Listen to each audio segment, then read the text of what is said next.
Hello! Magtitilad tayo ngayon ng pili nuts. Yan o.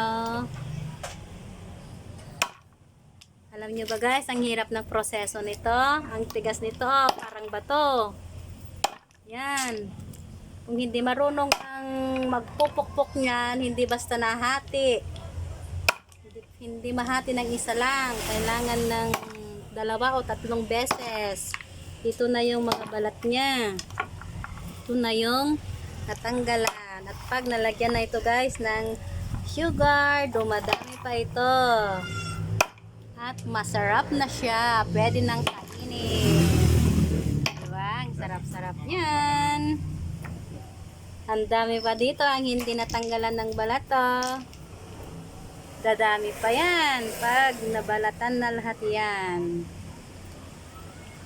Yummy pili nuts.